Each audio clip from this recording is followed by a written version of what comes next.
ارشاد فرمایا فلولا نفر من كل فرقة منهم طائفة ليتفقهوا في الدين وليذروا قومهم اذا رجعوا اليهم لعلهم يحذرون. فرمایا اللہ نے کہ ہر گروہ میں سے ایک جماعت علم دین حاصل کرنے کے لیے کیوں نہیں نکلی؟ ہر گروہ میں سے ایک جماعت علم دین حاصل کرنے کے لیے کیوں نہیں نکلی؟ تاکہ جب وہ واپس آئے تو اپنے گروہ کو احکام پہنچائے تاکہ وہ گناہوں سے بچیں. اب ذرا بتائیے کہ اس آیت کریمہ میں اللہ نے سب کو علم حاصل کرنے کے لیے نہیں کہا بلکہ کیا فرمایا کہ ہر گروہ میں سے ایک جماعت علم دین حاصل کرے اور باقی جو جہلا ہے وہ ان گروہ کے عالم کے ساتھ ان کی تقلید کرے، پیروی کرے اور ان کو وہ عالم ان گناہوں سے بچائے. اور یہی آیت کریمہ اس بات کی دلیل ہے کہ پروردگار عالم خود کہہ رہا ہے کہ ہر ایک عالم نہیں ہو سکتا بلکہ ہر ایک عالم اگر علم حاصل کرتا رہے گا تو پھر دنیا کا نظام درہم برہم ہو جائے گا. تجارت کون کرے گا؟ اپنے بال بچے کو کمائے گا کون؟ کھلائے گا کون؟ درہم برہم ہو جائے. تو اللہ نے ایک قاعدہ بتا دیا کہ ہر تو عالم نہیں بن سکتا بلکہ عالم جو بنے گا تو اے جاہلو تم اس عالم کے پیچھے ہو جانا، ان عالم کی تقلید کرنا، وہ عالم جو کہے ان کی بات ماننا، ان کی بات کو مناتے ہوئے ان کے طریقے پر چلنا، تم کامیاب و کامران ہو جاؤ، کامیاب و کامران ہو جاؤ گے. اب ذرا دیکھنا، بہت سارے لوگ کہتے ہیں کہ ٹھیک ہے بھائی ہم تقلید مان لیے لیکن کہاں ہم سب کو مانیں، ایک کو کیوں مانیں؟ ہم سب پر عمل کریں، ایک پر عمل کیوں کریں؟ تو ہم کہیں گے سب پر عمل کرنا ضروری نہیں، کسی ایک پر عمل کرنا ضروری، کسی ایک پر عمل کرنا ضروری ہے. ورنہ اگر سب پر عمل کریں گے نا تو پھر ختم، وہ اپنے نفس پر عمل ہوگا. اپنے کس پر عمل ہوگا؟ نفس پر عمل ہوگا. جیسے دیکھیے گا، میں ایک مسئلہ بیان کر دوں تاکہ آپ کو یہ بات معلوم ہو جائے کہ امام شافعی کے نزدیک عورت کو اگر کسی نے چھو لیا، عورت کو اگر کسی نے چھو لیا تو اس کا وضو ٹوٹ جاتا ہے. امام شافعی کے نزدیک، یعنی وضو کر کے امام شافعی کے نزدیک عورت کو چھو لیا تو وضو ٹوٹ جاتا ہے. امام اعظم کے نزدیک نہیں ٹوٹتا. ایک چیز، امام اعظم کے نزدیک اگر خون نکل گیا، اپنی جگہ سے خون نکل گیا تو کیا ہو جاتا ہے؟ وضو ٹوٹ جاتا ہے. امام شافعی کے نزدیک اگر خون نکل گیا تو وضو نہیں ٹوٹتا. امام شافعی کے نزدیک اگر خون نکل گیا اپنی جگہ سے تو وضو نہیں ٹوٹتا. ذرا مسئلہ دیکھیں. اب اگر مثال کے طور پر ایک ایسا شخص آیا جس کا کیا ہے خون بھی نکلا ہو اور عورت کو بھی چھو لیا، عورت کو بھی چھو لیا ہو، تو اب اگر ہم اس کو بولیں گے کہ تیرا وضو تو ٹوٹ گیا تو اب وہ کہے گا کہ نہیں میں امام شافعی کا ماننے والا ہوں، خون نکلنے سے وضو نہیں ٹوٹتا، خون نکلنے سے وضو نہیں ٹوٹتا. تو میں کہوں گا کہ نہیں عورت کو چھو کر گیا، تو کہے گا نہیں میں امام اعظم کو ماننے والا ہوں، میں امام اعظم کو ماننے والا ہوں، وہ عورت کو چھوئے تو وضو نہیں ٹوٹتا. تو اب ذرا دیکھنا، اپنے بچنے کے لیے اس نے کبھی امام شافعی کا سہارا لیا، اپنے بچنے کے لیے کبھی اس نے کس کا سہارا لیا؟ امام اعظم کا سہارا لیا. تو اب ذرا بتائیے یہ کسی کی پیروی نہیں کر رہا ہے بلکہ اپنے نفس کی پیروی کر رہا ہے، اپنے نفس کی پیروی کر رہا ہے. اسی لیے تمام علماء کا اتفاق ہے ماننا سب کو ہے لیکن جب عمل کی بات آئے گی، عمل کی جب بات آئے گی وہ کسی ایک کا عمل کیا جائے گا، کسی ایک کا عمل کیا جائے گا. اب اگر آپ جانیں گے کسی ایک کا عمل کیا جائے گا تو اگر وہ امام اپنے اس مسئلے کے نکالنے میں کوئی خطا بھی کر رہا ہو تو حدیث مبارکہ کہتی ہے، اللہ کے رسول فرماتے ہیں کہ کوئی امام اگر خطا کر رہا ہے تو اللہ تبارک و تعالیٰ اس خطا پر بھی اسے ایک نیکی عطا فرماتا ہے، اسے ایک نیکی عطا فرماتا ہے. بہت سارے ایسی چیزیں ہیں. تو لہذا میں ایک مثال اس لیے دے دیا تاکہ آپ کو معلوم ہو جائے کہ کسی ایک کی پیروی کرنا، ایک کی تقلید کرنا ہمارے لیے ضروری ہے. اب ذرا دیکھیے کہ غیر مقلد بہت اچھلتے ہیں نا کہ ہم غیر مقلد ہیں، کسی کی تقلید نہیں کرتے. اب آئیے ان کے رہنما کی بات کر لیتا ہوں، ذرا ابن تیمیہ کی بات کر لیتا ہوں کہ وہ خود کہتا ہے کہ تقلید واجب ہے، وہ خود کہتا ہے کہ تقلید واجب ہے. ذرا آپ حوالہ نوٹ کر کے رکھیے ذہن میں ایک لائن سے حوالہ دیتا جا رہا ہوں. ابن تیمیہ کی بہت مشہور کتاب ہے مجموع الفتاوی، مجموع الفتاوی، اس کا جلد 20 جلد والیوم 20 صفحہ نمبر 222 223 224 225 209 اور 209، یہ تمام صفحہ نمبر 222 223 224 225 209 ان تمام میں ان کی 2-3 باتیں بس آپ کے سامنے ذکر کر دوں گا.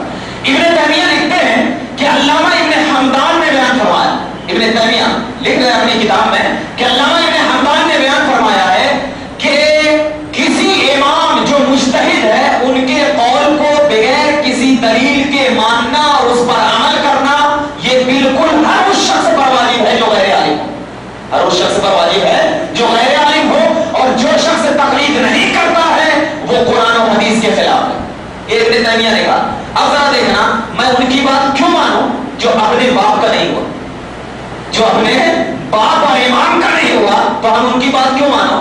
غیر مقلد کی ابتدا کس نے کیا؟ ابن تیمیہ نے۔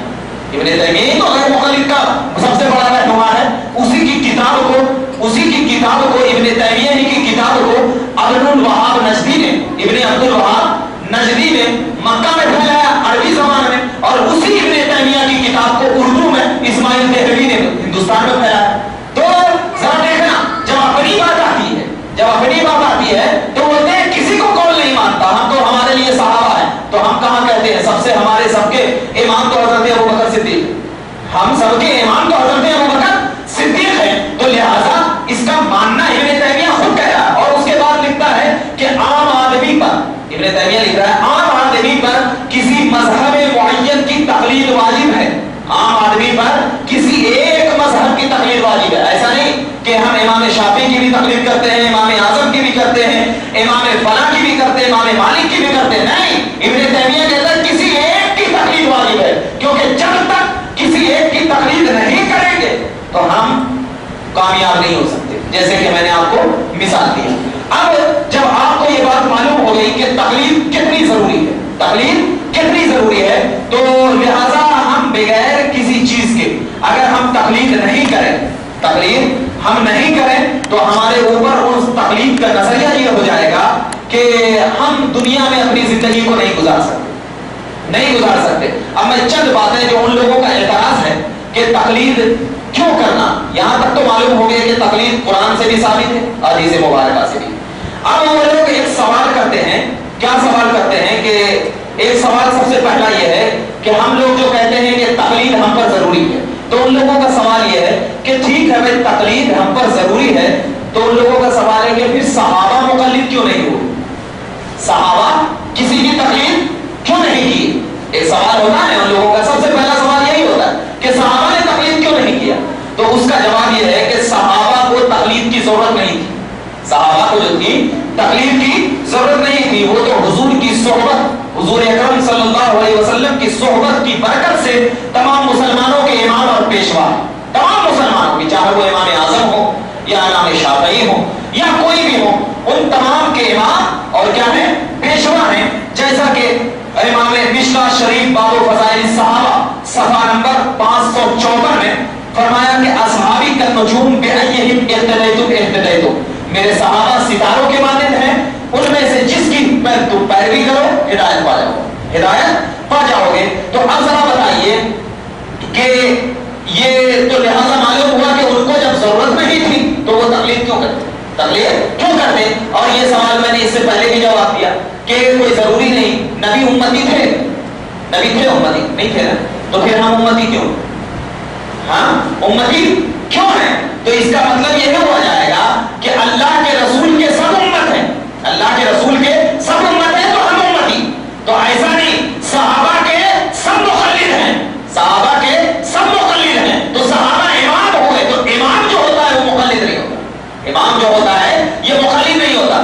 یہ جو ہم امام کی تقلید کرتے ہیں یہ وجہ یہ ہے کہ ان اماموں نے ہمارے لیے وہ بحث مقرر کر رکھا ہے، اور جو مسائل مستنبط کیے ہیں ان لوگوں نے، اس امام کی باتوں کو تفصیل سے کرنا، صحابہ کرام کے دور میں اتنے مسائل اجاگر نہیں ہوئے تھے، اتنے مسائل نہیں آئے تھے، اسی وجہ سے ہم کیا ہے ان صحابہ کرام ان کی تقلید نہیں کرتے ہیں۔ تو لہذا ماننے کا مقصد یہ خلاصہ میں آپ کو یہ بتا رہا ہوں کہ آج بہت سارے لوگ ایسے ہیں کہ خود ان کے امام، ان کی کتابیں، ان کے مدرسوں میں جو کتابیں پڑھائی جاتی ہے، غیر مقلدوں کے مدرسوں میں کتابیں جو پڑھائی جاتی ہے، وہ کتابیں بھی نور الانوار ہے، وہ کتابیں بھی کون سی ہیں؟ اصول الشاسی ہے، اور یہ سب کے سب مقلد تھے، یہ سب کے سب آج سے 1450 سال سے لے کر کے آج تک جتنے بھی علماء کو لے لو، تمام کے تمام علماء کسی نہ کسی امام اعظم لے لو،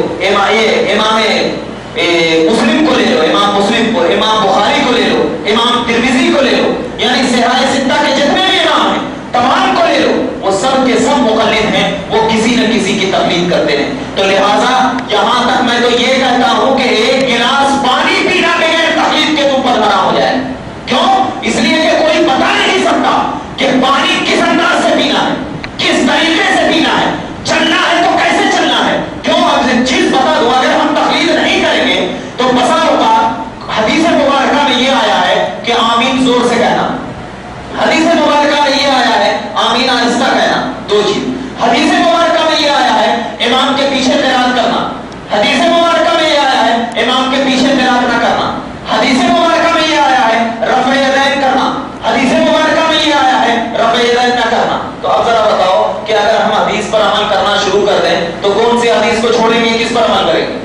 کس پر عمل کریں گے؟ تو لہذا یہی معلوم ہوا کہ جن اماموں نے اپنے غور و خوض سے حدیث سے مسئلے کو نکالا تو اب ان مسائل کے اوپر استنباط کرتے ہوئے ہم ان مسائل کو لے کر، ان کے نظریات کو لے کر، ان کے طریقے کو اپنا کر جب تک ہم ان کو فالو نہیں کر سکتے ہم گمراہی رہیں گے. کیوں؟ اس لیے کہ آج کوئی چارہ نہیں ہے کہ ہم تقلید کے بغیر اپنی زندگی کو گزار لیں. کیوں؟ اس لیے کہ ذہن میں یہ رکھنا کہ ہمارا تو یہ منصب ہے کہ صرف انٹرنیٹوں پر بیان دے کر چیخنا چلانا مقصد نہیں ہوتا، بلکہ عوام اہل سنت کو بس ضروری یہ ہے کہ ان کے فریب سے بچو. کیونکہ اللہ کے رسول نے فرمایا ان کی زبانوں میں لذت ہوگی، ان کی زبانوں میں کشش ہوگی، ان کے قرات بالکل اچھی ہوگی، لیکن یہ مسلمانوں ان کی آواز پہ نہ جانا بلکہ دل میں جانا کہ ان کے دل میں محبت رسول ہے یا نہیں. کیونکہ ان کی آواز تو زبان سے نکلے گی لیکن حلق سے نیچے نہیں اترے گی. کل قیامت کے دن پروردگار عالم ان کی آواز کو نکال کر کہے گا یہی آواز سے تم لوگوں کو بہکاتا تھا نا، اب جا ان آواز کو جہنم کی وادیوں میں لے کر جا. اسی لیے تو اللہ فرماتا ہے وَيَهْدِي بِهِ كَثِيرًا وَيُضِلُّ بِهِ كَثِيرًا. یہ قرآن ہے، قرآن کہ اس کے ذریعے بہت سے ہدایت بھی پا جاتے ہیں، بہت سے گمراہ بھی ہوتے ہیں. سمجھ میں نہیں آیا پروردگار جب قرآن ہدایت ہے تو گمراہ کیسے ہوگا؟ تو مطلب یہ ہے خدا نے بتا دیا اے لوگوں سنو، گمراہی کی دلیل قرآن پڑھنے پہ نہیں ہے بلکہ قرآن کو سمجھنے پہ ہے. رسول کی نگاہ سے جس نے سمجھا ہدایت پا لیا، صحابہ کی نگاہ سے جس نے سمجھا ہدایت پا لیا. تو اسی بنیاد پر جب ہم صحابہ کے عمل کو دیکھتے ہیں، صحابہ کے طریقے کو دیکھتے ہیں، صحابہ کے نظریات کو دیکھتے ہیں، صحابہ کی بولی کو اپنے سینوں میں بساتے ہیں تو وہی نظریہ پاتے ہیں کہ اے صحابہ کرام آپ کی عظمت پہ اہل سنت کا نوجوان قربان کہ جب آپ نبی کے چہرے کو دیکھتے تو کیا استغفر اللہ پڑھا کرتے؟ تو صحابہ کہیں گے نادان نہیں، میں جب نبی کے چہرے کو دیکھتا تو یا رسول اللہ کی سدائیں بلند کرتا، الصلوۃ والسلام کی نگاہیں بلند کرتا. تو آپ ذرا بتاؤ کہ نبی کے قدموں کے تلے، نبی کے قدموں پہ رکھ کر کے صحابہ نے اپنا نظریہ بتایا کہ جب میں نبی کے طریقے کو اپنا لیا تو جو امام بھی نبی کے طریقے کو اپنا لے گا تو ان طریقے کو اپنا لینا تمہارے لیے ایمان ہوگا، تمہارے لیے ایمان کی بقا ہوگی. اسی لیے قرآن کہتا ہے فَاسْأَلُوا أَهْلَ الذِّكْرِ. جب صحابہ کو کوئی ضرورت پڑتی تو حضرت علی کی بارگاہ میں جا کر یہ بیان کرتے تھے علی مجھے اس مسئلے میں ذرا بتاؤ کیا حکم ہے. تو میں پوچھتا ہوں اے صحابہ کیا قرآن تمہیں کافی نہیں؟ تو وہ کہیں گے قرآن تو ہے لیکن علی کو اللہ کے نبی نے علم کا دروازہ بتا دیا. تو اللہ نے کہا علم والوں سے پوچھو میں علی سے پوچھ رہا ہوں، علم والوں سے پوچھو میں علی سے پوچھ رہا ہوں. تو اے نادانو سنو، ہم جاہل ہیں، ہمارے پاس ایمان کی بقا کی ترقی نہیں معلوم، ہمارے پاس علم کا طریقہ نہیں معلوم، ہم جائیں تو کہاں جائیں. تو اسی لیے ہم ایمان والے جب دیکھتے ہیں کہ علم میں اگر سب سے بڑا کوئی آج کے دور میں گزرا ہے تو امام اعظم جیسی شخصیت گزری، امام شافعی جیسی شخصیت گزری، امام مالک جیسی شخصیت گزری. ان اماموں نے اپنی رات دن کی محنت سے ہمارے لیے دیوانہ بنا دیا، اب نکلنا باقی ہے. تو اے مقلد، اے غیر مقلد سنو، تم جو آج کہتے ہو نا ہم کسی کی تقلید نہیں کرتے، قسم خدا کی ہمارا چیلنج ہے ان لوگوں کے لیے اگر ایک کام صرف ایک کام، 10 کام کی بات نہیں کرتا، صرف ایک کام اگر وہ بغیر تقلید کے کر کے بتا دے